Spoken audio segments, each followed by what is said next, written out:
Hello YouTube, it's Scott again. This series today is about spreading ideas to form a better government by the people, for the people. Today I'll be explaining how we choose a president and how a bill gets signed into law, and since I don't know people's education levels, I'll just make it simple. The president is not actually chosen by popular vote. This is shown true in the elections of 1824. Andrew Jackson lost to John Quincy Adams. Samuel Tilden lost to Rutherford B. Hayes in 1876. 1888, Grover Cleveland lost to Benjamin Harris. In the famous 2000 election where Al Gore lost to George W. Bush with almost 550,000 of the popular vote.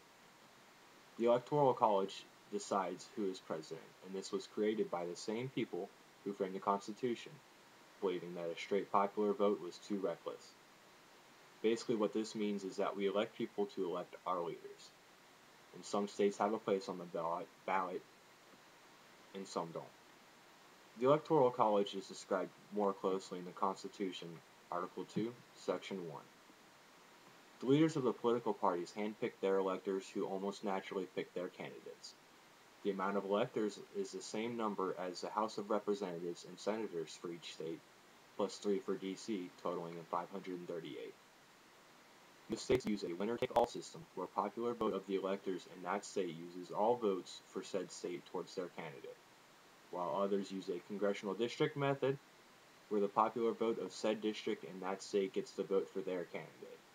Each state, though, draws lines for their districts. Some electors who don't vote according to their state methods are called faithless electors, and even though there are fines and laws against doing so, none of the 158 electors have ever been punished. Now on to signing a bill into law. A bill starts as an idea by either a representative or a citizen. Representative does research and writes it into a bill form, but still needs support of other reps and a sponsor before being introduced. Once it gets these, it gets placed into a box called the hopper in the House of Representatives. The bill gets read by a bill clerk and assigned a number starting with HR, and the speaker then sends it to a committee. The committee does more in-depth research and may be sent to a subcommittee before being voted on. Once it gets back to the floor, it gets debated, and either agreed on or disagreed on with their reasons. The bill clerk after reads section by section while the House recommends changes. After, it can be voted on by one of 3 ways: viva voce, voice vote; division, where people stand up; or recorded with either yes, no, or present for people who don't want to vote at all.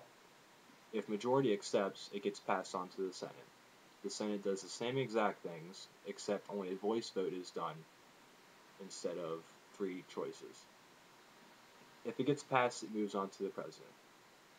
Now I'd like to talk about pork before we go on to the president.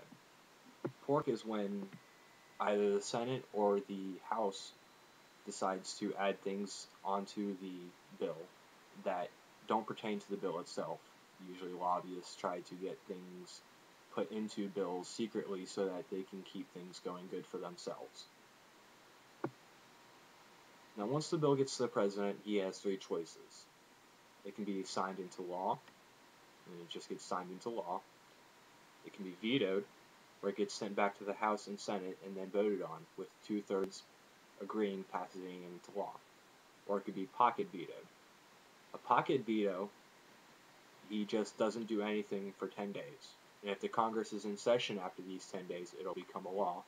If not, it just dies out. Now people say knowledge is power, and that is partly true. But only knowledge and a voice is real power. I'd love to hear any comments, concerns, questions, and anything else to do with this or anything else. Below is my email, Facebook, and as long as you respectfully talk to me and try to argue or debate anything, I would love to do that. Again, I'd like to remind you that all proceeds from watching my videos goes to helping out the homeless. I should have the video with the interviews up fairly soon. I just need to find a few more people to interview and do some editing.